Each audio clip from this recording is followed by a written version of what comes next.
Vale, bueno, pues vamos a empezar ya con la asignatura de contabilidad. La sesión que tenemos hoy es de introducción a la contabilidad. Mi nombre es Carlos Gutiérrez, me podéis llamar Carlos, por favor, tratadme de tú. Yo estoy aquí para introduciros un poquito la asignatura y soy profesor colaborador en este área. ¿De acuerdo? Entonces, lo que vamos a ver hoy es un poquito, a ver, es contabilidad, pero a nivel teórico, porque lógicamente todavía no os habéis puesto, me imagino, a estudiarla fuertemente, estáis en una etapa introductoria.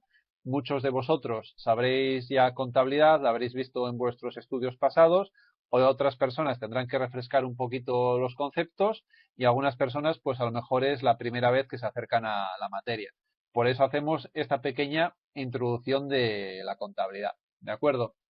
Bien, pues vamos a empezar. En cualquier momento me podéis levantar la mano y aparte de saludarme, pues me paráis y me podéis plantear algún tipo de duda o pregunta concreta.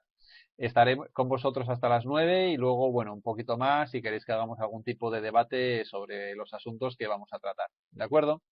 Bien, pues vamos a empezar.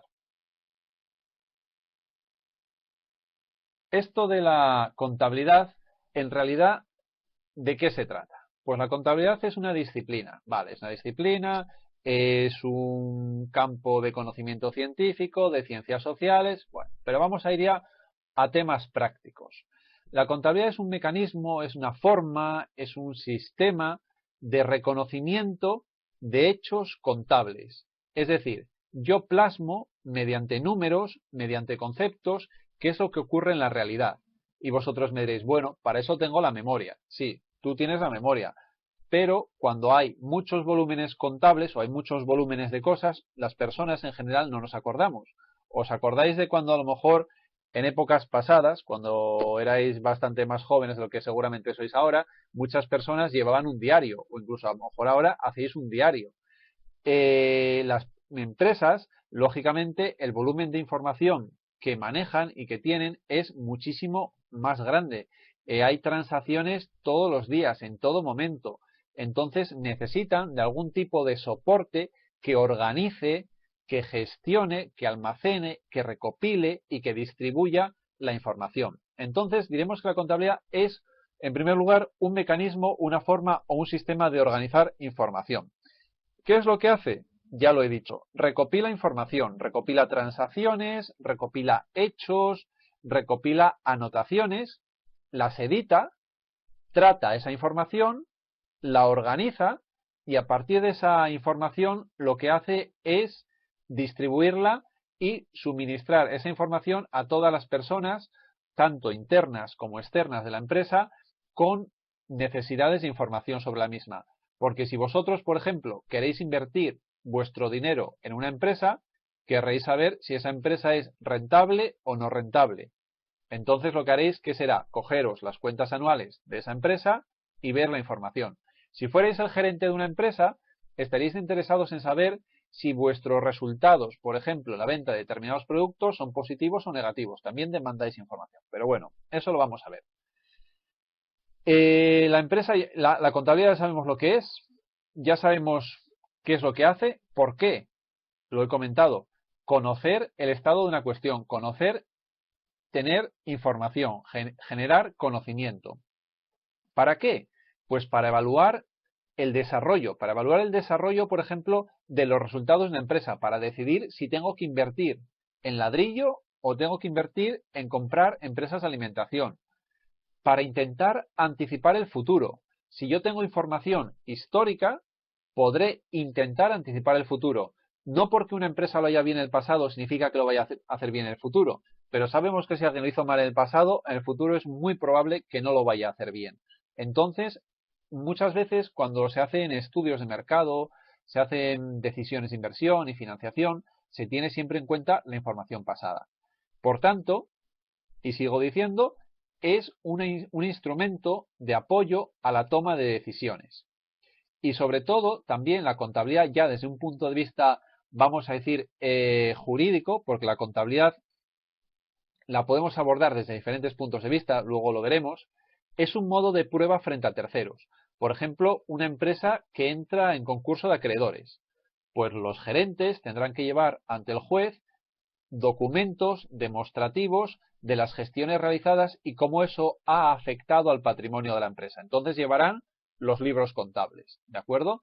También, cuando una empresa va a un banco a solicitar financiación, el señor gestor del banco les va a pedir: oye, ¿qué resultados has tenido en los últimos 3 años? ¿Qué patrimonio tienes?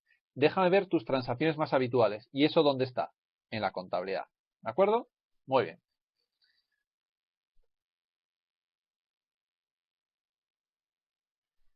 Hemos anticipado que hay básicamente dos ámbitos de la contabilidad. La contabilidad, como gran disciplina de conocimiento que es, podemos establecer múltiples clasificaciones, ¿vale? Todas ellas son válidas. Ahora nos vamos a centrar en una clasificación dicotómica, es decir, de dos, vamos a decir, de un criterio que separa la contabilidad en dos partes, como es la contabilidad de uso externo, que se llama financiera, y la contabilidad de usuario interno o de gestión. Si yo soy el gerente de una empresa o el gestor que está al frente de ella, sé todo lo que ocurre en ella. ¿Por qué? O debería de saberlo, porque estoy en el día a día, tomo decisiones, veo cómo afectan las decisiones de otros compañeros míos, veo si vendo mucho, si contrato trabajadores, si realizo inversiones. Esa información es información interna, de usuario de gestión, que tiene que encontrarse adaptada a las necesidades mías, que soy el gerente. ¿De acuerdo? Entonces, ¿cuándo demanda un gerente o una persona que tome decisiones dentro de una empresa? ¿Cuándo se demanda esa información? Sin una periodicidad establecida. ¿Por qué? Porque yo necesito saber el volumen de ventas del mes pasado y lo quiero saber hoy. O dentro de 15 días o cada 15 días quiero saber cómo evolucionan los costes de, no sé, del gasto en suministro de luz y lo quiero saber cada 15 días. Entonces yo establezco mis propias necesidades de información según lo que yo quiera hacer. ¿De acuerdo? Por tanto, elaboro estructuras contables ad hoc, es decir, según mis necesidades de información. ¿Qué información voy a requerir? No solamente lo que ha ocurrido, sino también lo que está pasando y lo que pueda ocurrir a futuro. Por ejemplo, quiero estimar los costes de fabricación. Me basaré en los costes de fabricación que he tenido en los últimos meses, el coste de fabricación que actualmente tengo en la empresa y seguramente me interese realizar algún tipo de presupuesto para conocer cuáles van a ser mis costes de fabricación en el futuro. ¿Para qué conozco o para qué quiero conocer los costes de fabricación futuros? Pues, por ejemplo, para establecer precios de venta, porque los productos a día de hoy no los tengo vendidos, pero los tendré que vender en el futuro. Por tanto, tendré que conocer esos costes de fabricación futuros. Es una información de uso diario y frecuente, de apoyo a la gestión. Sin embargo, yo que soy el gerente de una empresa y que conozco la realidad de mi empresa, debería de conocer la realidad de mi empresa. Hay gerentes que, bueno, que son un poquito, vamos a decir, más descuidados y no conocen o no organizan su información contable todo lo que debieran. Vale, yo soy interno y conozco mi empresa, mi información. Pero hay terceras personas que están interesadas en mi empresa y que lógicamente les tengo que dar información. Esas terceras personas son usuarios externos, es decir, elaboramos lo que se denomina contabilidad financiera. Esos usuarios externos, cada uno de ellos va a tener diferentes necesidades de información, que lo vamos a ver dentro de un poco. ¿Por qué motivo se elabora también la información financiera? Para cumplir la normativa legal. La información o la contabilidad financiera viene regulada por ley. El Plan General de Contabilidad es ley. Entonces, cuando estudiamos contabilidad, no solamente nos estamos dedicando a los números, a organizar márgenes de contribución, costes, ingresos, sino que quien elabora contabilidad frente a terceros tiene que cumplir una normativa legal, la cual establece una periodicidad de suministro. Por ejemplo, todos los años, a 31 del 12, hay que cerrar la contabilidad de la empresa. Hay empresas que cotizan en bolsa y tienen que cerrar sus estados contables, o mejor dicho, tienen que suministrar estados contables mensuales, tienen también una estructura unificada. Yo no puedo suministrar, bueno, la información que me apetezca, no, porque tiene responsabilidad frente a terceros, por tanto la ley contable me dice qué es lo que tengo que suministrar y cómo lo tengo que suministrar. La contabilidad financiera está orientada al pasado, a lo que hemos hecho hacia atrás, ¿de acuerdo? Y sirve para terceras personas para apoyar sus decisiones de inversión y financiación. Y vosotros me diréis, ¿y por qué le suministramos información financiera y no le suministramos información de gestión? ¿Es lo mismo o no es lo mismo?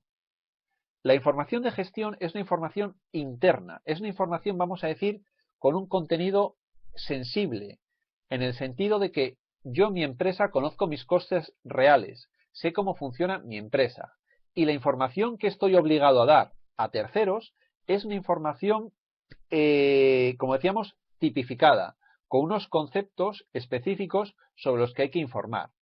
¿Es la misma información? Sí, pero presentada de manera agregada, con unas partidas normalizadas, y que quien está fuera de la empresa, si lo lee, puede hacerse una idea razonable de lo que ocurre dentro. Pero lógicamente no puede tener la misma información que quien está dentro.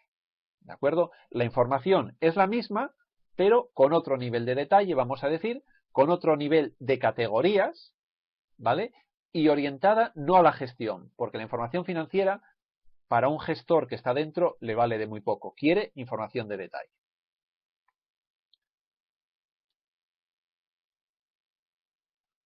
Bien, decíamos antes que había diferentes personas o diferentes agentes interesados en la marcha de la empresa. Esto es lo que se llama la teoría de los agentes de interés, o en inglés, teoría de los stakeholders. ¿Qué significa esto? Que una empresa es una sociedad, es un agente o es una unidad socioeconómica y por tanto participa en la sociedad a través de intercambios, y por tanto hay múltiples partes interesadas. En primer lugar, una empresa pertenece a sus accionistas. Los accionistas invierten un dinero y estos a su vez obtienen un beneficio, un dividendo, y necesitan información de su empresa. Y me diréis, Carlos, los accionistas están dentro de la empresa.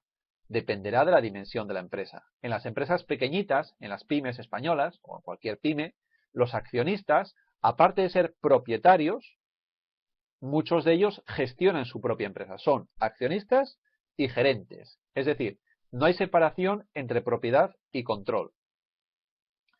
Sin embargo, en grandes empresas, vamos a pensar ya en empresas cotizadas en bolsa, muchos de vosotros a lo mejor tenéis acciones. Bueno, tenéis una parte muy pequeñita del capital, ¿vale? Pero hay otras empresas muy, muy grandes donde sus accionistas tan solo son propietarios, han aportado grandes capitales de dinero, pero ellos se dedican a otras actividades distintas de su empresa. Entonces, estas personas demandan información financiera. Tenemos a los trabajadores. Los trabajadores aportan trabajo a la sociedad, a la empresa, y la empresa les aporta un dinero, un sueldo. Entonces, cuando tú trabajas en una empresa, pues muchas veces vas a requerir información de cómo marcha tu propia empresa, porque a lo mejor no necesariamente eres el gerente que tienes que conocer la información.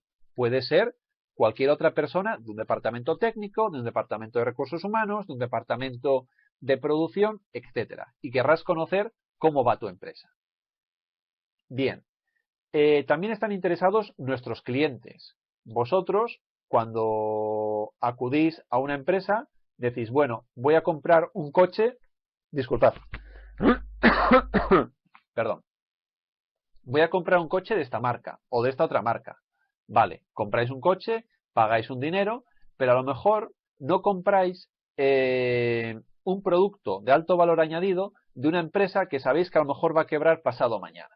O a lo mejor no compráis, no sé, un teléfono de una empresa de móviles que sabéis que tiene pérdidas y que en 2 años va a desaparecer. ¿Por qué? Porque vais a dejar a lo mejor de tener soporte técnico, ¿vale? Entonces, los clientes en el mundo empresarial muchas veces se asocian con otras empresas, llegan a ser auténticos socios de fabricación y les interesa tener proveedores fiables. Desde el otro punto de vista, la empresa ya como cliente, es decir, estamos hablando de empresa como cliente, cuál es su relación con los proveedores, yo si soy proveedor de una empresa, aparte de querer tener, vamos a decir, clientes satisfechos, me interesa cobrar los productos que vendo. Y no voy a vender a cualquier precio, porque puedo estar vendiendo productos a alguien que a lo mejor en el futuro no me paga. Entonces tendré que decidir qué clientes les voy a dar crédito en las ventas. En ese mismo sentido, los bancos también están interesados en conocer los estados contables de la empresa. Los organismos públicos, por supuesto que sí. La Seguridad Social, también le interesa conocer a Hacienda para el tema impositivo, también vamos a decir, a las administraciones públicas, a los gobiernos, para elaborar estadísticas, etcétera, para calcular el Producto Interior Bruto, que habréis escuchado tantas veces. Y también la sociedad en general demanda información de las empresas, ¿de acuerdo? Como unidades económico-sociales que son. Cada una de esas empresas, ahí lo veis, tiene sus propios proveedores, sus propios clientes, sus propios bancos, sus propios trabajadores. El conjunto de todas las empresas suministra información financiera. Bien, como os anticipé, esa información financiera, cada empresa no puede suministrar la que le apetezca. La normativa contable establece unos contenidos, vamos a decir, mínimos, unas pautas de cómo se tiene que presentar la información y cómo se tiene que presentar esa información. Porque si no, una empresa puede decir, bueno, yo he ganado poco, pero como necesito un préstamo, voy a decir que he ganado mucho dinero para que el banco vea que tengo capacidad de pago. Entonces el banco diría, oye, mira, ¿con qué normativa contable o con qué criterios has elaborado tu contabilidad? Y dirás tú, bueno, los he elaborado con esto. Pues a lo mejor son unos criterios, vamos a decir, poco profesionales. Otra empresa que a lo mejor realmente hace las cosas muy bien, aplica la normativa contable y como consecuencia de ello, pues da unos beneficios normales. Entonces, para poder comparar empresas entre sí, es decir, cuánto bien lo hace una o cuán grande es una empresa en relación a otra, incluso dentro de una misma empresa, yo puedo estar aplicando diferentes criterios contables en el tiempo, de tal manera que al aplicar diferentes criterios contables, el resultado no puede ser el mismo de mis estados financieros en el tiempo.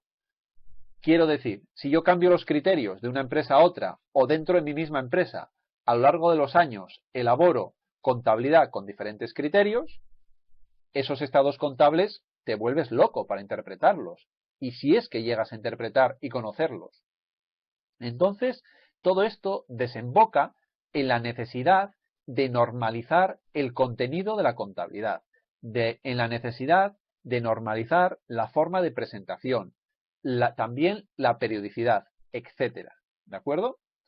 Entonces, vemos que lo que era antes contabilidad de gestión, que se convierte en contabilidad financiera de cara a terceras personas, tiene que tener un contenido, una forma y, vamos a decir, una estructura normalizada. La ley también admite que, puesto que son hechos reales y hay que plasmarlos en números y en conceptos, admite cierta arbitrariedad, pero no es el estado de que cada uno haga lo que quiera. Bien.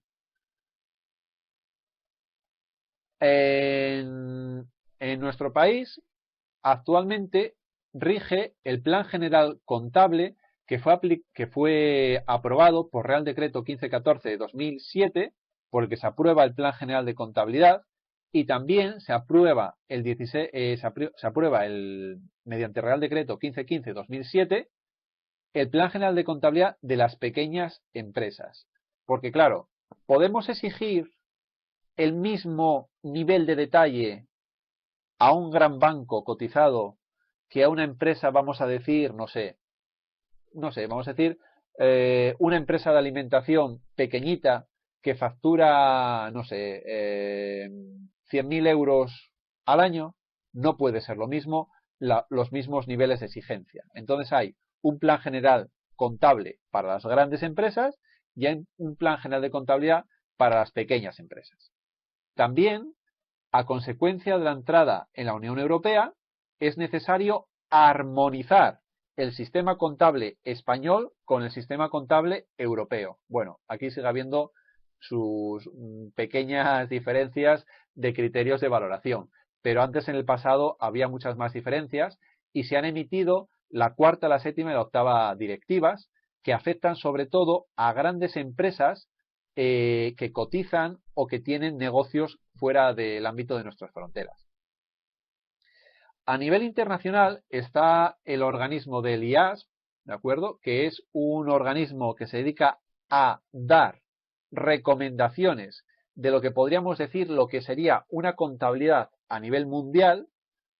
Entonces son normas como muy genéricas, son normas que se aplican también, pero lógicamente si hay diferencias entre países que somos vecinos, ya no os quiero ni decir entre países más desarrollados, menos desarrollados o que incluso tienen culturas muy diferentes, pues, disculpad,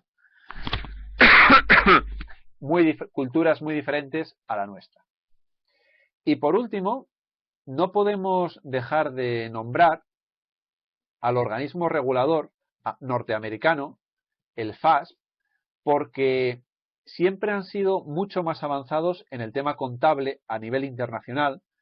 Motivo de ello han sido que, bueno, las grandes empresas americanas siempre han sido las multinacionales que se han expandido y allí donde han llegado, pues han implantado, pues aparte de su cultura y otras cuestiones que no vamos a comentar, han implantado su normativa contable y obligaban a las empresas, a las joint ventures o a las empresas establecidas allí, locales, pero que les pertenecían a ellos, a elaborar no solamente la contabilidad local, por ejemplo, de un país africano que tiene que cumplir con los criterios de África, sino elaborar también la contabilidad de acuerdo a los criterios norteamericanos. Bien, ciñéndonos ya al Plan General Contable, el Plan General Contable cuenta con una serie de partes. Tenemos el marco conceptual, que es donde se definen los conceptos básicos de la contabilidad, es decir, donde definimos cuáles son la terminología, los conceptos y la estructura del pensamiento contable que cuando una persona habla con otra que sea contable, hablen el mismo lenguaje, ¿no? Son términos comunes. Son términos comunes y conceptos de general aceptación. Y es de obligado cumplimiento. La segunda parte del Plan General Contable son las normas de registro y valoración. Son unas normas bastante genéricas en las cuales nos da idea de cómo tenemos que contabilizar los diferentes hechos contables o las diferentes transacciones que ocurren. Es decir, cómo reflejo en contabilidad el despido de un trabajador, cómo reflejo en contabilidad un descuento en factura que ha llegado tarde cuando la factura realmente, pues a lo mejor se ha emitido pero se ha perdido, ¿vale? Nos ayudan a interpretar los hechos contables y cómo tenemos que contabilizarlos. Y por supuesto, cómo hay que valorarlos. También es de obligado cumplimiento. Las cuentas anuales, que son los libros registros donde yo voy a anotar las anotaciones contables, las veremos un poquito luego muy por encima. También es de obligado cumplimiento.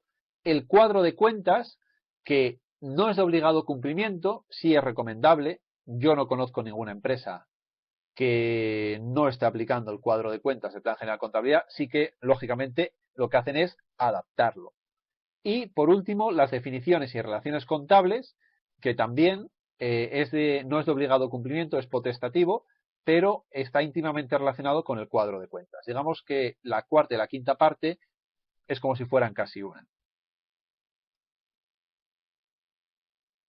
Bien, dentro del marco conceptual, y vosotros como contables os enfrentaréis en el futuro como contables o como financieros o cuando toquéis esta disciplina en algún ámbito de vuestro trabajo o de vuestra vida, veréis que la contabilidad, el objetivo último que persigue es reflejar la imagen fiel del patrimonio de la empresa.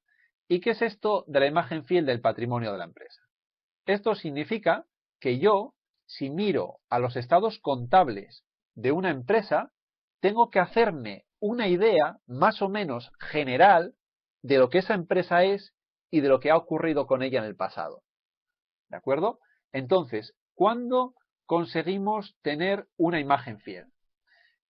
Conseguimos tener una imagen fiel en nuestros estados contables cuando conseguimos que la información sea relevante. ¿Qué significa que una información sea relevante? Una información es relevante cuando influye en mi proceso de toma de decisiones. Es decir, si yo os digo, oye, esa empresa en la que tú quieres invertir tiene pérdidas y va a cerrar pasado mañana. Lo primero que haces es que no invertir en ella. Sin embargo, si te muestro otra información en la que te digo, oye, mira, los beneficios vienen creciendo un 15% anual. Oye, pues mira, pues creo que podemos invertir. Eso es información relevante. Y quien dice algo tan básico como esto, hay otras informaciones que pueden cuestionar nuestras necesidades de información. Vale. También la información ha de ser fiable. ¿Qué significa que sea fiable? Es fiable una información cuando, lógicamente, y valga la redundancia, te puedes fiar de ella. Es decir, cuando contiene los datos más o menos exactos, porque la contabilidad, vamos a decir que es una ciencia exacta lo más posible, pero como está basada en hechos sociales, muchas veces es difícil describirlo con números. Repito, contiene el contenido exacto y no contiene sesgos. Porque si yo quiero que inviertas en mi empresa, ¿qué puedo hacer? Puedo intentar engañarte para que des dinero a mi empresa. Entonces, esa información sería ¿qué? No fiable. En ese sentido, tenemos que la información ha de ser íntegra. Es íntegra cuando contiene toda la información completa, cuando no me callo nada, cuando cuento toda la información relevante. La información, decíamos antes, que ha de ser comparable, es decir, se encuentra normalizada. ¿Comparable cuándo? De mi empresa a lo largo del tiempo y de una empresa a otra. ¿En qué invierto? ¿En la empresa A o en la empresa B?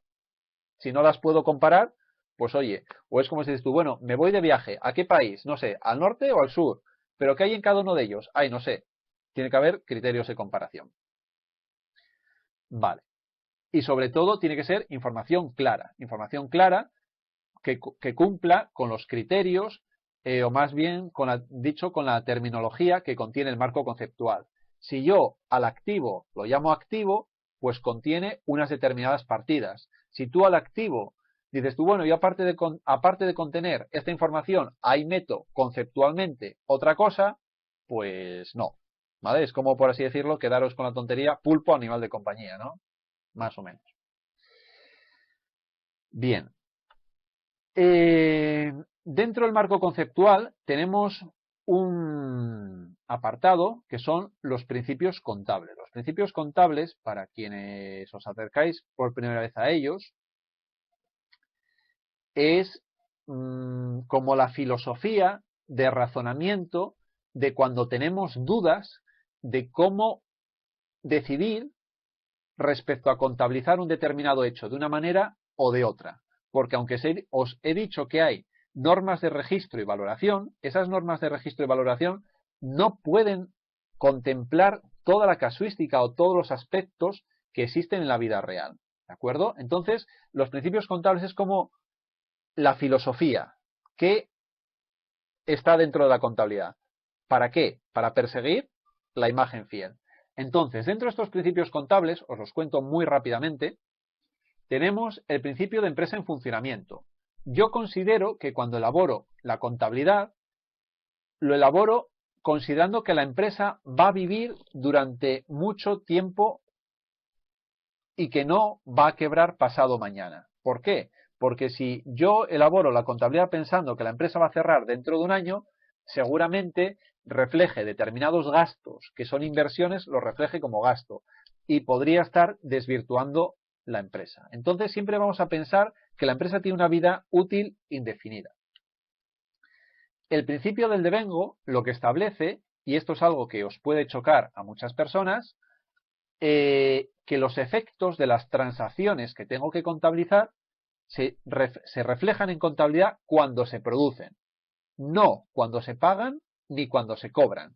Oye, Carlos, es que la factura o es que he tenido que pagar al proveedor por anticipado 500 euros. Voy a meterlo como un gasto. No, no es un gasto, es un pago. Entonces, tú contabilizas según la corriente real, es decir, según los hechos económicos, con independencia de que los cobres o de que los pagues. El principio de uniformidad lo que nos dice es que una vez que escojo un criterio contable, y esto es algo que ya os vengo machacando en el poco tiempo que hemos estado juntos, una vez escogido un criterio contable, tenemos que ser consecuentes con él y aplicarlo de manera uniforme en el tiempo, salvo que cambien sustancialmente las condiciones que motivaron su elección. ¿De acuerdo? Por otro lado, el principio de prudencia lo que establece es que tenemos que ser prudentes en nuestras estimaciones, porque muchas veces a la hora de contabilizar sí que sabemos hechos ciertos. He pagado 800 euros por una factura, he pagado las nóminas de los trabajadores, tengo que contabilizar el gasto de la luz, son hechos que sabemos a ciencia cierta. Pero cuando llega el cierre de año hay que seguir toda una serie de procesos contables de valoración de determinadas partidas que implican incertidumbre. Oye, tengo este año un volumen de ventas de 2 millones de euros, pero tengo 10 clientes que me deben 100.000 euros que no sé si cobraré. ¿Qué hago? ¿Doy una pérdida? ¿No doy una pérdida? ¿La doy más adelante? ¿Nunca la doy? Hay que tomar decisiones de cómo mostrar esa información. Entonces, hay que ser prudente cuando tomemos decisiones sobre cómo mostrar la información. Y por último, y no por ello menos importante, tenemos el principio de no compensación, que lo que establece es que no se pueden compensar activos con pasivos ni ingresos con gastos. Y por último, el principio de importancia relativa, que si bien os he dicho que hay que aplicar los criterios de una forma coherente y estricta, y es la filosofía que subyace en las contabilizaciones, hay en determinadas ocasiones en las que nos podemos, entre comillas, saltarnos la aplicación de algún principio. Cuando, por ejemplo, vosotros imaginaos una gran empresa, una muy gran empresa. Pues una muy gran empresa a lo mejor compra, no sé, 10 grapadoras. 10 grapadoras que pueden costar 10 euros, 8 euros. Pues oye, mira, se ha pagado con dinero de caja, lo contabilizas en otros gastos y se acabó. O ha comprado una silla nueva. Una silla nueva de determinadas marcas de estas baratas, pues a lo mejor cuesta 30 euros, no tengo ni idea. Sin embargo, para otro tipo de empresas mucho más modestas, el comprar una silla, pues dice, forma parte de mi inmovilizado, porque yo en esa silla es donde voy a pasar consulta para atender a mis clientes. Entonces, la importancia relativa hay que también considerar. Bien, dentro del marco conceptual, y ya hablando terminológicamente de los conceptos que vamos a utilizar en el día a día, tenemos en primer lugar el activo. ¿Qué es el activo? Todo lo que la empresa tiene. ¿Y qué es lo que la empresa tiene? Tiene bienes físicos, bienes intangibles, como la marca, los nombres comerciales, la propiedad industrial, etc. Tiene también inversiones financieras. Una empresa puede tener acciones de otra empresa o tener un plazo fijo. También la empresa puede tener derechos de cobro. ¿Frente a quién? Frente a sus clientes u otros deudores. También el dinero que tiene la empresa forma parte de su activo. Entonces, el activo es todo lo que la empresa tiene. ¿De acuerdo? Vale. El pasivo son las obligaciones de pago. Obligaciones de pago exigibles. ¿De acuerdo? Y lo vamos a diferenciar del neto, que son las aportaciones que han realizado los socios a la empresa, y en principio vamos a darles el carácter de no exigible, porque yo si fundo una empresa aportando un capital para poder empezar, se entiende que, como decíamos al principio, la empresa tiene una vida útil o una vida estimada que indefinida. Entonces vamos a decir que el neto es un pasivo no exigible. Por otro lado, los ingresos y los gastos pues son incrementos y decrementos de la riqueza empresarial. Cuando compramos mercancías para luego venderlas, incurrimos en un gasto, las vendemos, obtenemos un ingreso, una entrada de riqueza, y esa entrada de riqueza, por diferencia con el gasto, nos dará un beneficio. Ese beneficio formará posteriormente parte de nuestro neto. Pero bueno, luego esto lo iremos viendo. Bien.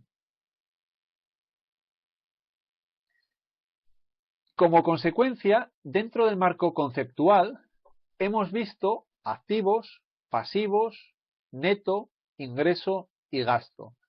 Los criterios de reconocimiento no son más que las normas o el funcionamiento de estos activos pasivos, netos, ingresos y gastos. Carlos, no hemos entendido nada. Bien. Si una empresa tiene un activo, vamos a decir, tiene en la cuenta corriente 80.000 euros, con esos 80.000 euros podemos, por ejemplo, pagar a un proveedor. Un proveedor es una deuda. Por tanto, una disminución de activo va a suponer, por otro lado, una disminución ¿de qué? De pasivo. O puede suponer, por ejemplo, un aumento de activo, por un lado, porque con esos 10.000 euros hemos comprado una furgoneta, y por otro lado, supone una disminución del activo porque hemos pagado con dinero de bancos. ¿Qué es lo que quiero decir con criterios de reconocimiento? Que si leéis el marco conceptual os dirá, un activo aumenta por disminución de otro activo, por aumento de un pasivo, por aumento de un neto, por consecuencia de un ingreso. O sea, establece un poquito la filosofía en la cual se relacionan las diferentes masas patrimoniales. Pero no os preocupéis que no hay que sabérselo, ¿eh? Eso no hay que sabérselo. Hay que saber lo que son cada uno de los conceptos y luego las estructuras contables. Pero eso no hay que sabérselo. Eso mismamente vosotros vais a llegar a ello sin necesidad de aprenderlo de memoria. ¿Qué son los criterios de valoración? Los criterios de valoración no son más que los criterios que hay que aplicar a la hora de valorar una transacción. Si yo compro un piso, compro un almacén, ¿cuál es el precio o cuál es la valoración de ese almacén? Y diréis, Carlos, será el precio que has pagado, ¿no? Y yo diré, por supuesto que es el precio que he pagado. Pero si ese almacén está hecho una ruina y yo luego, para poder utilizarlo, tengo que pintarlo, tengo que levantar alguna pared, tengo que asfaltarlo, tengo que ponerle ventanas, ¿a mí cuánto me ha costado el almacén? ¿Lo que he pagado inicialmente o todo el resto de gastos adicionales que le he tenido que incluir? ¿Vale? Entonces los criterios de valoración, tanto para el activo, pasivo, neto, ingresos y gastos, nos van a ayudar a decidir, junto con las normas de registro y valoración que tenéis ahí abajo, cómo se contabilizan los hechos contables. ¿Me explico? Primero, los criterios de reconocimiento establecen las relaciones entre las masas patrimoniales. Los criterios de valoración establecen cómo he de valorar. Y por último, las normas de registro y valoración me dicen cómo tengo que contabilizar según esos criterios de valoración y en función del reconocimiento o traspaso entre partidas contables. Esto lo veis así para quienes veis contabilidad por primera vez y os parecerá un mundo y todo muy abstracto. No os preocupéis, la asignatura está llena de casos prácticos y lo que yo os estoy dando ahora es, por así decirlo, un marco teórico de la filosofía de funcionamiento de lo que vais a ver luego, ¿de acuerdo? Es una asignatura eminentemente práctica. Hay mucho más en la escuela de negocios donde se valora mucho el tema práctico. Entonces, por favor, que nadie se asuste, ¿vale? Porque a ver, me estoy escuchando a mí mismo y digo, yo seguro que alguno se me está asustando. Bien. Las cuentas anuales son los documentos contables que tenemos que presentar en contabilidad financiera. Tenemos un balance de situación. El balance de situación es lo que la empresa tiene en un momento de tiempo determinado. Tengo un activo, un pasivo y un neto. Si quiero saber lo que la empresa ganó de un momento de tiempo a otro, lo que tendré que elaborar será una cuenta de pérdidas y ganancias. Es decir, todos mis ingresos menos mis gastos. La memoria es un estado contable en el cual lo que hacemos es recoger información cualitativa. Todo lo anterior tenía información numérica, información cuantitativa, información en euros. Pero claro, yo veo que una empresa tiene un almacén, inversiones financieras de 10 millones, capital social 50.000 euros. Me cuenta muy poca cosa. Sin embargo, si leo la memoria, puedo conocer información relevante que me ayude a interpretar el balance de situación y la cuenta de pérdidas y ganancias. El estado de cambios en el patrimonio neto es un estado contable que, bueno, es un poquito más complejo ahora para iniciarnos, pero refleja básicamente ingresos y gastos que no pasan por la cuenta de pérdidas y ganancias. Es un poquito extraño, ¿vale? Pero no os preocupéis que de momento vamos a dejarlo ahí, ¿vale? Y luego el estado de flujos de tesorería es un estado contable en el cual se reflejan aquellos movimientos y solo aquellos movimientos que hayan supuesto entradas y salidas de dinero. Salidas de efectivo, entradas y salidas de efectivo, ¿vale? El cuadro de cuentas del Plan General de Contabilidad, ahí lo estáis viendo. Bueno, veis un montón de líneas, no sé si alguien tiene la suficiente vista no sé, de gato o de águila para leerlo, pero son un montón de conceptos contables en los cuales reflejamos las cosas que ocurren. Quiero decir, si compro mercancías, tendré una partida contable que se llame como compra de mercancías. Si pago salarios, tendré una partida que es sueldos y salarios. Y siempre que pague, utilizaré esa partida, esa codificación. Entonces, este cuadro de cuentas, decíamos al principio que no es obligatorio para las empresas, porque estos son unas cuentas que define el Plan General de Contabilidad, de manera muy genérica. Pero claro, aplicad esto, no sé, a la empresa más pequeñita que podáis pensar. Hay categorías que no se usan ahí y hay otras categorías que habrá que crear para poder describir lo que ocurre en esa empresa. Por eso no es obligatorio, sí que hay que tener cuentas contables, pero no es obligatorio estas cuentas contables. Dentro del cuadro de cuentas, lo que sí se establecen son una serie de grupos. El grupo 1 es la financiación básica, que la financiación básica son las aportaciones de los socios y la deuda a largo plazo. El activo no corriente, o lo que vamos a llamar inmovilizado, los camiones, los almacenes, no sé, cosas de largo plazo.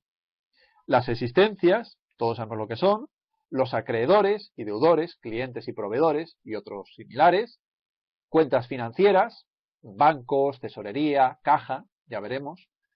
El grupo 6, compras y gastos, todo lo que son gastos, vamos a poner el apodo de gastos como cosa negativa, y el grupo 7, ventas e ingresos como cosa positiva, ¿vale? Entonces el grupo 7 menos el 6 me dará el beneficio de la empresa. Pero bueno, tiempo al tiempo.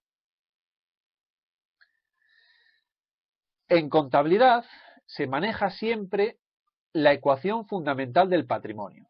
Es decir, lo que una empresa tiene se denomina activo y lo que una empresa debe se denomina pasivo y neto. El activo es la estructura económica y el pasivo y el neto es la estructura financiera. ¿Me suenan las dos cosas igual? No. El activo es lo que tengo y el pasivo y el neto me dicen de dónde han salido los fondos necesarios para que yo tenga las cosas. Me he comprado un coche de 20.000 euros. Activo mi coche. ¿De dónde ha salido el dinero? Pues mira, me lo ha financiado el banco. Pasivo, 20.000 euros. Me he comprado un coche de 20.000 euros. No he pedido ningún préstamo. Neto, 20.000 euros aportados por mí. Parte me lo ha dado el banco, 15.000 euros, y 5.000 los he puesto yo. Neto, 5.000. Activo, 20.000. Dentro del neto tenemos que distinguir el neto propiamente dicho, que son las aportaciones de los socios, y también los ingresos y los gastos. Los ingresos son positivos, los gastos vamos a asociarlos como negativos, por diferencia será el beneficio, y el beneficio es un incremento de mi riqueza, forma parte del neto. Las reservas o los beneficios no distribuidos. Lo veremos con tiempo, no os preocupéis. Bien, ¿cómo reflejo yo las diferentes cosas que ocurren en una empresa? Ahí veis en la transparencia, pues una empresa que tiene personas trabajando en una oficina, tiene una persona trabajando en el exterior, en aspecto técnico, tiene un inmovilizado, una carretilla, tiene dinero, bancos, etcétera, ¿vale? Cada una de estas personas o cada uno de estos hechos contables tienen que reflejarse en mi contabilidad. ¿A través de qué? A través de las cuentas contables. Compro mercancías y todavía no las he pagado. Tendré mercancías en el almacén y por otro lado tendré el qué? Una deuda con el proveedor.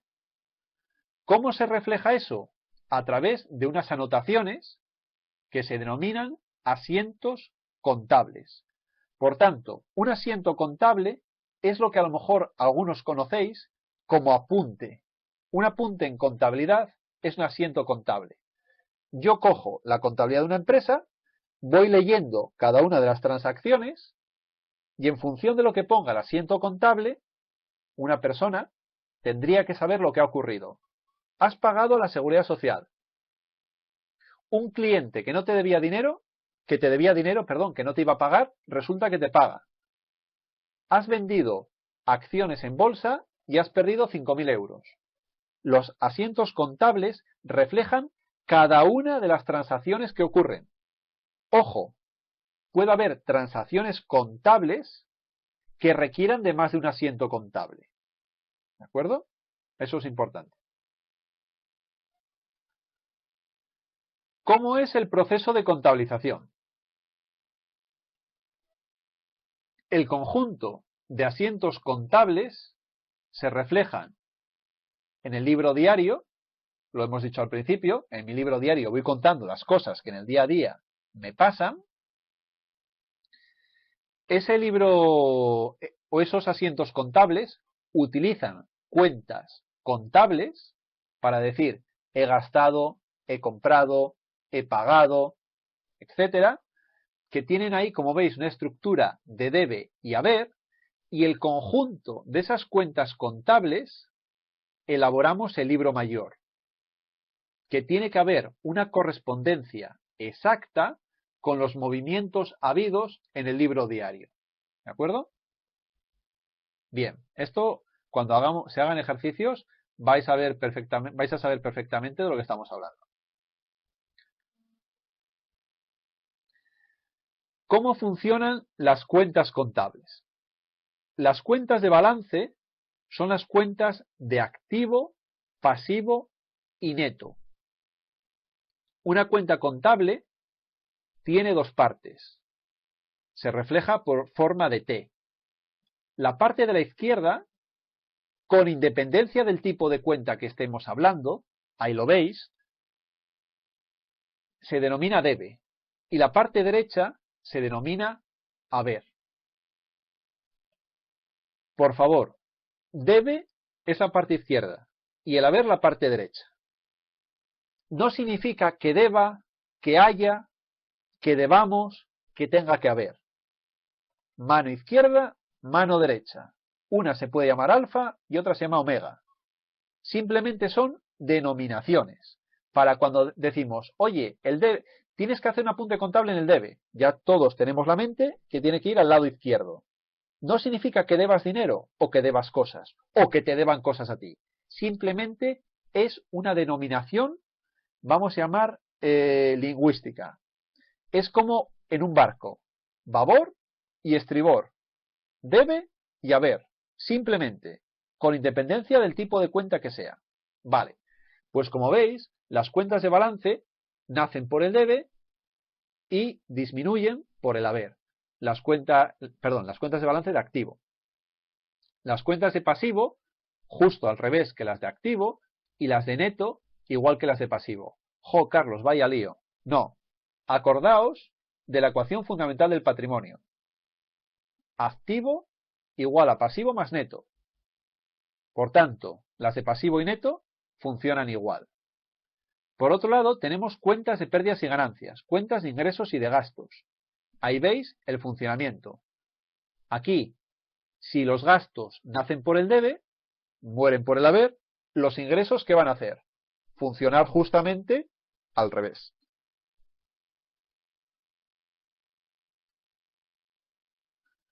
Vale. Criterios de valoración. Los criterios de valoración hemos dicho que son los criterios que tenemos que utilizar para valorar, valga la redundancia, las diferentes transacciones, las diferentes partidas contables. Dentro de los criterios de valoración, muy rápidamente, tenemos el coste histórico. ¿Qué es el coste histórico? El coste histórico de un elemento es su precio de adquisición, lo que has pagado por él.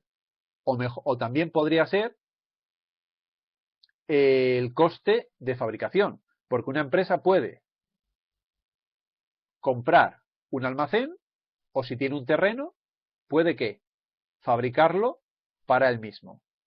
¿De acuerdo? Entonces, el coste histórico puede recoger tanto el precio de adquisición como el coste de producción. El valor razonable es el importe por el cual puede ser adquirido un activo o el importe al cual puede ser liquidada una deuda, un pasivo, entre partes debidamente informadas, interesadas en esa transacción y que realicen la transacción en condiciones de independencia mutua. Vaya lío. Valor razonable lo vamos a asemejar a valor de mercado. Si yo os digo, oye, ¿cuánto cuesta, no sé, un piso de 80 metros cuadrados en la Castellana? Pues me diréis, mira, cuesta, no tengo ni idea, 300.000 euros o 600.000, la cantidad que sea. ¿Por qué lo sabéis? Porque hay un valor de mercado, porque más o menos los precios de la zona tienen precios similares. Sin embargo, dices tú, no, yo he comprado ese mismo piso y he pagado 200.000. Uf, no, imposible. Sí, he pagado 200.000. ¿Por qué? Pues me lo ha vendido un familiar o me lo ha vendido un amigo. Entonces, eso no sería valor razonable. Valor razonable vamos a asemejarlos a valores de mercado, es decir, valores de activos o de pasivos entre dos personas independientes entre sí sobre un mismo bien y que tengan la misma información. Se asemeja o se sobreentiende que van a otorgar la misma valoración, ¿vale? Luego tenemos también el valor neto realizable de un activo, que es el importe por el cual puede ser vendido un activo en el mercado, pero ahora descontando los costes de la venta, como por ejemplo costes administrativos, costes de notario, costes de búsqueda de información, etc.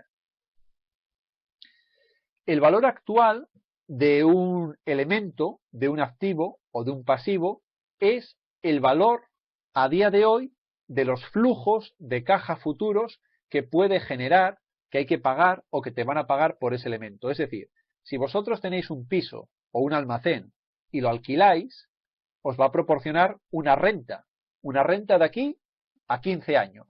Por tanto, el valor actual de ese activo a día de hoy sería el conjunto de rentas que os van a pagar durante 15 años. Luego nos encontramos con el coste amortizado. Bueno, el coste amortizado a día de hoy va a ser un poquito duro de entender, pero bueno, me siento la obligación de explicarlo muy por alto. El coste amortizado es el importe por el cual fue valorado en su día un activo o un pasivo más todos los devengos de intereses, de rentabilidad o de coste de deuda a consecuencia de aplicar el tipo de interés efectivo a la diferencia que existe entre el valor de reembolso y el valor inicial. No os preocupéis, esto va a quedar muy claro en los, ¿cómo decirlo?, en el material que tenéis y en los ejercicios. Lo vais a entender perfectamente, ¿vale? No me quiero meter en detalle de ello ahora. Simplemente que sepáis que existe el coste amortizado que se usa mucho para el tema de los instrumentos financieros, tanto deudas como activos. ¿Qué más tenemos? De todos los cuadraditos que tenemos ahí, yo creo que hemos hablado de todos. Ah, el valor residual. El valor residual es el valor que tiene un elemento cuando llega a su vida útil. Hemos comprado un coche que cuesta 20.000 euros y dentro de 8 años, cuando ya valga para poca cosa, lo podemos vender como chatarra, pues no sé, por 3.000. Ese sería el valor residual. ¿De acuerdo? También es importante conocerlo en contabilidad. Bien, y ya casi terminando, la contabilidad es una disciplina, no es algo que se haya inventado hace 10 años, ni 15, ni 20, es más antiguo que el WhatsApp y todas estas cosas, ¿de acuerdo? Entonces, proviene ya de las civilizaciones clásicas. Egipto, Roma, Grecia, los mercaderes llevaban su propia contabilidad, hacían inventarios de las expediciones que hacían en barco, calculaban los beneficios de los talleres, etcétera.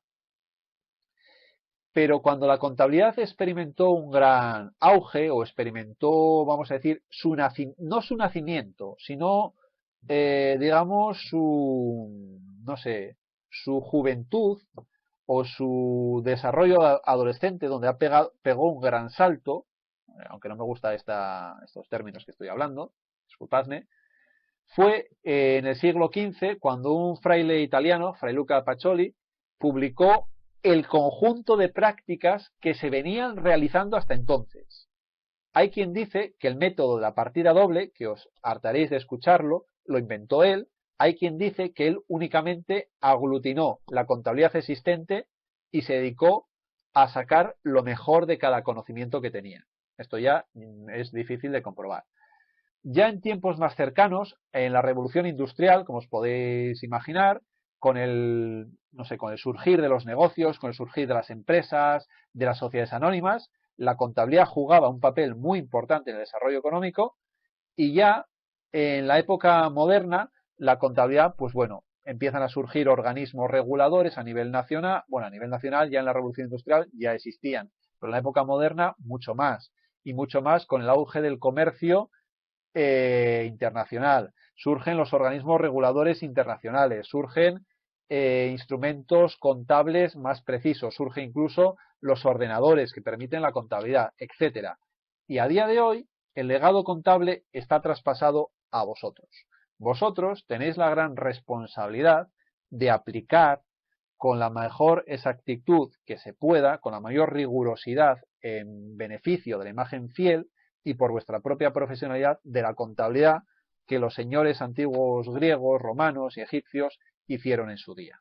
¿Vale? Entonces, no os toméis la contabilidad como algo bueno, pues contabilizo de esta manera porque me viene mejor. No. ¿Vale? Hay que mantener lo que yo os pongo aquí ahora mismo, una ética profesional y personal. ¿Qué significa esto? Hemos dicho que la contabilidad de gestión, la contabilidad interna, la elaboro según los criterios que a mí me apetece, ¿vale? Porque yo quiero gestionar mi negocio fijándome en las ventas, no quiero gestionar mi negocio fijándome en los gastos, allá tú, es tu problema, pero la contabilidad que elaboramos a terceros, es decir, la contabilidad financiera, tiene que cumplir una normativa para cumplir con los objetivos de la contabilidad.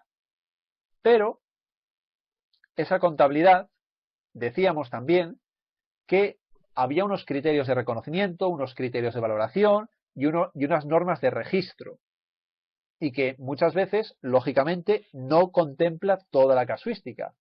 Y hay transacciones muy complicadas y que según un contable u otro, y también un contable u otro pueden aplicarlos de diferente manera, y los dos están en lo cierto, según la normativa, y también hemos visto el principio de importancia relativa y el principio de prudencia, que nos deja un poco la puerta abierta, ¿no? Entonces, yo, como contable, a lo mejor tengo unos objetivos personales o de mi empresa, de decir, oye, me interesa dar pocos beneficios, ¿para qué? Para pagar pocos impuestos. Pero a lo mejor, luego viene Hacienda, y lo que hace es, pues bueno, meternos una multa. O a lo mejor doy unos beneficios y lo que tengo en realidad son pérdidas. Y estoy engañando ¿a quién? A mis jefes, a mis propietarios, lo que sea. Y entonces tenemos que cumplir esta ética profesional, sobre todo, y ya a nivel personal, pues bueno, cada persona decide. Pero es bueno enfrentarse a un buen contable que no solamente sabe aplicar bien las normas, que ya es complicado de por sí, sino que es una persona ética y que las aplica con rigurosidad profesional. ¿Por qué os digo esto? Porque, como veis, el contable en este caso sería ese señor de verde que tiene gafas, que está al frente de la empresa, que dice que el barco y que los beneficios son altísimos. El señor de azul sería el resto de la sociedad, o sería vuestros jefes accionistas propietarios, o un banco, un proveedor, que solamente ve aquello que vosotros mostráis. Y vosotros sabéis que el barco se está hundiendo. Pero vosotros, como este señor solamente mira por un catalejo, piensa que la empresa va bien. Hay que ser ético y, sobre todo, profesional. Bueno, yo por mi parte he terminado. Espero no haberos aburrido mucho. Sé que he hablado un poquito rápido, pero bueno, tengo que ajustarme a la hora. Repito de nuevo, no os asustéis quienes os acercáis por primera vez a la contabilidad. Y espero que haya servido de repaso para otras muchas personas que sí que tenéis conocimiento o la habéis visto. ¿Entiendes que no se pueden compensar gastos con ingresos? Correcto.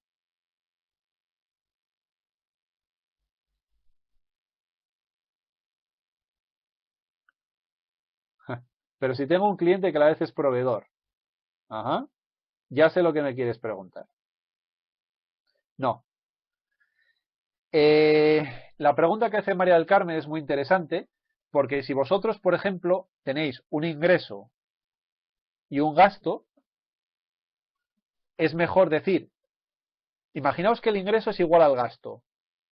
Por tanto, sería cero el beneficio o la pérdida. Por tanto, es mejor que aparezca desglosado para decir, he tenido un ingreso de 100 y un gasto de 80. Y no decir que he tenido un ingreso por 20, porque no conozco cómo se conforma el beneficio de la empresa. Ahora bien, yo tengo, por ejemplo, un proveedor. Le compro una mercancía y, por tanto, le debo dinero. Y le he comprado, por ejemplo, no sé, le he comprado madera, porque soy una empresa que fabrica ¿qué? Muebles. Le he comprado madera, no le he pagado todavía, con esa madera he fabricado muebles, sillas, mesas, lo que queráis. Y este proveedor me ha dicho, oye Carlos, te voy a comprar unas mesas. Y cojo yo y le suministro mesas. El proveedor, que ahora es mi cliente también, todavía no me ha pagado. Si yo muestro en contabilidad las partidas compensadas, diré, oye, la deuda que tengo con este señor es así de pequeña. Qué bien, ¿no? Pues a lo mejor la deuda es así de grande y lo que no estoy viendo es que tengo un derecho de cobro frente a él. O a lo mejor le he comprado poca madera y le he vendido muchas sillas. De tal manera que, en términos netos, en vez de deberle yo dinero a él, él me lo debe a mí. Entonces lo que hago, María del Carmen, si compenso saldos, estoy perdiendo riqueza informativa. Del mismo modo, y ya profundizando un poquito más, a los proveedores se les puede entregar ¿qué? Anticipos. Tú entregas un anticipo a cuenta de futuras compras. Ese anticipo para ti es un derecho, porque como lo has pagado, tienes derecho a que te suministren mercancía. Si no te la suministran, ¿qué van a hacer? Devolverte la pasta, se supone. Entonces, yo puedo pagar un anticipo a un proveedor actual del cual le debo dinero también. Pero el anticipo no es de las compras pasadas, ¿es de qué? De compras futuras. ¿Puedo compensar el anticipo de un proveedor con la deuda de ese mismo proveedor? No puedo compensarlo.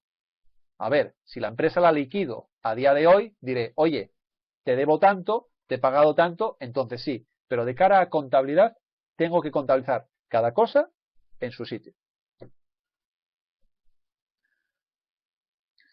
Javier nos pregunta que tiene una duda con el principio del devengo. Si entrego un pagaré a un proveedor a 30 días, ¿cuándo contabilizo el pago? ¿Cuando se lo entrego o cuando lo cargan en el banco? Vamos a ver. Tú puedes contabilizar el pago. Es que aquí en realidad cuando hay instrumentos financieros de este tipo, lo que se hace es utilizar cuentas intermedias, cuentas de control. No sé si estás habituado con ello, Javier. Si utilizas una cuenta intermedia, claro, eso ya depende de cómo. En una empresa, vamos a decir, de tamaño pequeño, mediano, seguramente contabilizarías el pago cuando el dinero salga del banco, aun cuando el proveedor en ese momento pues todavía no le hayas pagado, ¿vale? Y dices tú, bueno, ya le he entregado un pagaré, ¿pero lo ha cobrado por bancos? No. Imagínate que ese pagaré, por el motivo que sea, no lo has firmado o lo has cumplimentado indebidamente. El banco no lo va a pagar. Y el banco, hasta que no pague, tú tienes deuda con el proveedor. Desde mi punto de vista, si no utilizas estas cuentas de control intermedias, que yo llamo, que esto ya es para, bueno, un poquito ya más rigurosidad contable de la práctica real, yo contabilizaría el pago cuando realmente lo haya pagado. Yo lo contabilizaría así. Porque en realidad no ha salido el dinero por bancos, ha salido un pagaré. Pero repito, y si el pagaré está mal, y si el proveedor pasado mañana cierra y no lo cobra, ¿vale? Tendrías descuadrado entonces, en ese caso, tus bancos. No sé si he contestado lo que me querías preguntar, Javier. Bien, nos comenta Patricia, pero el pago y el cobro, si es por la misma cantidad, se puede compensar. Si él me debe 500 y yo le debo 500, no hay movimiento de dinero. Ahí no se... a ver, vosotros tened en cuenta una cosa. La contabilidad va por detrás de la realidad. Y la contabilidad tiene que reflejar lo que se hace. Si tú tienes que pagar 500 euros al proveedor y el proveedor te tiene que pagar 500 euros a ti, en cualquier caso, en un momento inicial, tiene que aparecer clientes y proveedores reflejados. Ahora, de cara a contabilizar cómo se van a compensar esas partidas, tenemos dos posibilidades básicamente. Primera, si el proveedor dice, oye, mira, como yo te debo dinero y tú me debes dinero, ni tú me pagas, ni yo te pago. ¿Qué hacemos? Una compensación. Se acabó. Perfecto lo que dice Patricia. Pero como asiento contable, repito, volvemos a empezar. En balance de situación no puedo compensar activos con pasivos. En el balance tiene que aparecer por un lado el activo, que yo tengo el derecho de cobro, y por otro lado el pasivo del dinero que yo le debo. Vale. ¿Cómo contabilizo cuando me ponga a pagar? Como he dicho, porque hemos llegado a ese acuerdo, o bien porque, por ejemplo, decimos, oye, mira, tú me los debes, yo te los debo, pero tú me pagas pasado mañana porque el pagaré vence pasado mañana y yo te pago dentro de 2 meses porque mi pagaré vence dentro de 2 meses. Entonces, claro, reflejo una entrada por bancos y una salida por bancos. Pero repito, y es muy importante, en balance de situación, las partidas siempre por separado, porque si no estoy perdiendo calidad informativa. ¿De acuerdo? Esto es importante. Bueno, veo que nadie comenta nada nuevo. Por mi parte ha sido un placer poder tener esta sesión con vosotros. Repito, espero no haberos aburrido demasiado. Y nada, quedo a vuestra disposición en futuras conferencias de este estilo que tendremos, donde comentaremos aspectos prácticos de la asignatura. Muchísimas gracias a vosotros por vuestra participación, por vuestras preguntas, también por vuestra atención, por supuestísimo que sí, y espero que os haya sido interesante. Muchas gracias.